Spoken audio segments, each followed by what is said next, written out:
So far, in this course, we've seen some of the remarkable ways anthropologists explore the origins and diversity of humankind. And if there's one thing we've learned, it's that our genetics, our biology, and even the archaeological record, they all converge on one anthropological truth. Despite our physical and cultural differences, we are one human race. But wait just a minute. If that's true, why did the last U.S. Census form that I filled out ask me to identify my race? And they gave you and me multiple choices, right? There's colors like white and black, geographic regions like Asian and Pacific Islander. And heck, if you looked at the ways the U.S. Census Bureau has categorized races over time, there used to be religion races like Hindu, linguistic ones too, like Spanish speaking. They list just about everything under the sun. Well, except for one thing, the human race. So what is it? Are there multiple races, or are our biological anthropology friends correct when they say there's only one race, the human race? Today, as our capstone discussion for part one of our course, we're going to use anthropology to unpack enduring ambiguities between race, skin color, and biology. First, we'll see how anthropology itself has been rather confused about the race concept, and then we'll see how anthropologists eventually came to understand that, biologically speaking, race is nothing but a social construct. I mean, we literally made it up. It has nothing to do with skin color and geography. But the story's a little more complicated than that, so let's get right to it. From the very beginning, anthropologists have been thinking about this thing we call race. And we've struggled with it from day one. Through biological anthropology, we've come a long way from the days when we thought race, biology, and skin color were all one and the same. But that said, this project is far from complete. Anthropologists have been working on the question of race for well over a century, and we've still got a lot to learn. Archaeologist Charles Orser, for example, looked back at how archaeologists have understood race over the decades, and he found that many of them tend to confuse race with ethnicity and socioeconomic status. And his groundbreaking research, no pun intended, helps us separate biological versus cultural constructions of race. And we'll return to that question at the end of our lecture, but first, let's look back to the roots of this issue. Let's see how and why anthropologists, archaeologists included, have had so much trouble coming to terms with this concept of race. Let's start at the beginning, anthropology's earliest version of this thing called race. As we discussed in previous lectures, Darwin's theory of natural selection was a seductive idea, and it formalized a testable and correctable answer to the question of our human origins. And his scientific approach, it can't tell us why there's life on this planet, but it did provide a compelling answer to the question of how, once there was life on this planet, we became human.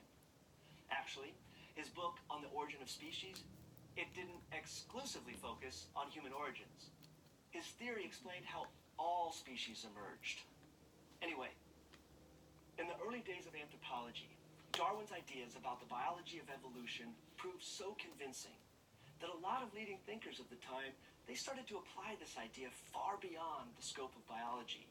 Folks like Herbert Spencer, they argued that just as biological organisms evolved from simple single-cell organisms to more complex ones like you and me, that human cultures, they also evolved from simple societies to highly complex ones.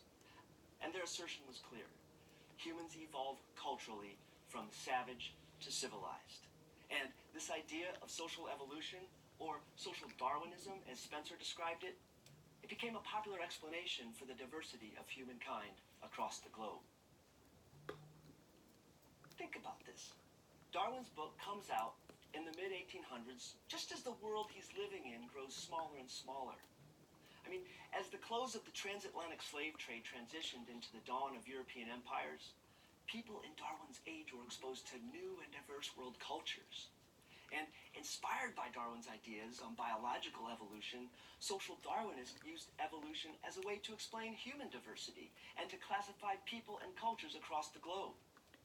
Humans who lived in small, simple societies, like a single-cell organism, they were deemed less evolved than those who lived in complex ones with White Houses, Supreme Courts, and microbreweries. But this was the dominant idea of scientists of the era. They literally split the world into culture grades from savage to barbarian and civilized. And when you compare living in a mud hut, right, to life in a two-story suburban home with satellite internet, this idea, it almost feels intuitive. So, as the scientific community ushered in this idea of social Darwinism, the idea spread widely because it helped make sense of the seemingly limitless human diversity on our planet. I mean, suddenly it became easy to explain why some people were entering the so-called modern world with industrial factories, powerful trains, and upper-class values, while others were stuck in the past. Those who were further along on the evolutionary path not only had superior biology, but that advanced biology, those were the foundations for advanced civilization. Essentially, biology and culture were an interconnected and inseparable entity. And the idea of race emerged as an all-encompassing term to describe these vast human differences. So, from our physical appearance, our geography, and our religious traditions, they were all functions of our biology. And to track and make sense of all this human diversity, we use the idea of multiple races. So the differences that Europeans saw in humans from Africa or Asia were attributed to the fact that we all come from distinct lineages, which we called races. Now, upon reflection, many thinkers further developed this idea of human races, and they did so to the extreme that proponents of this way of thinking coined and used the term white man's burden to describe the idea that white men had the moral obligation to use their advanced state to uplift non-whites the world over. I mean, essentially, the concept of the white man's burden was used to justify the colonization of the non-white world. Consider this. It's an excerpt from Rudyard Kipling's 1899 poem, White Man's Burden. It clearly embraces the idea of moral uplift through imperialism. Take up the white man's burden. Send forth the best ye breed. Go bind your sons to exile to serve your captives' need. To wait in heavy harness on fluttered folk and wild, your new caught sullen peoples, half devil, half child. Take up the white man's burden. And it continues. These so-called half-devil, half-child people of the world, they were seen as slightly less human, and the concept of race helped early anthropologists classify people and their unique biological heritage. Some races were ahead of others, and you know what? Even the U.S. Supreme Court agreed. In 1896, the court heard the case Plessy versus Ferguson, in which the justices considered whether or not the Constitution allowed for discrimination based on white versus non-white races. And what did the justices determine? Well, in a 7-1 ruling, the court held that if nature created people and races that were not equal, the Constitution could do nothing to change that. And as a result, Plessy versus Ferguson cemented race-based segregation as fully legal in a country where all men are created equal. They didn't question the idea that there are multiple unequal and biological races. They accepted inequality as a biological outcome, and no piece of paper, not even the U.S. Constitution, could change that. This idea, it gained favor as a neat and clean explanation for human diversity. And the world order, with whites on top, it seemed to confirm this idea as fact. I mean, the idea was so compelling that the U.S. government and corporate sectors joined forces to make use of this idea in hopes of purifying the human race. I mean, after all, if humans could breed hogs and horses to new levels of fitness and strength, why wouldn't we apply these same methodologies to improve human stocks? Believe it or not, they tried. With millions of dollars of support from the wealthiest families and foundations like Rockefeller, Carnegie, and the Harrimans, and more, special research centers were built to find solutions to this white man's burden.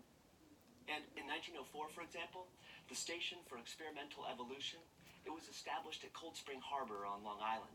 And researchers at this institute were charged with identifying ways to prevent defective germplasm, the biological and primitive remnants of our savage past, from spreading any further.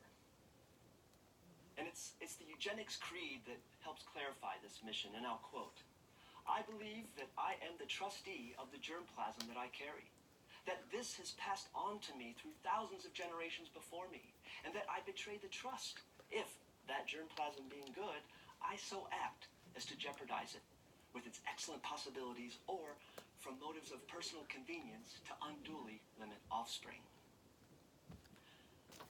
The researchers at the SEE not only developed a series of recommendations on how to proceed with this project, they also started to identify family lines in the New York, New Jersey, and New England area that were tainted by criminality, mental disorders, and physical deformities. And the idea was simple: to find a way to limit the reproduction of what they deemed to be defective human germplasm. Shockingly, their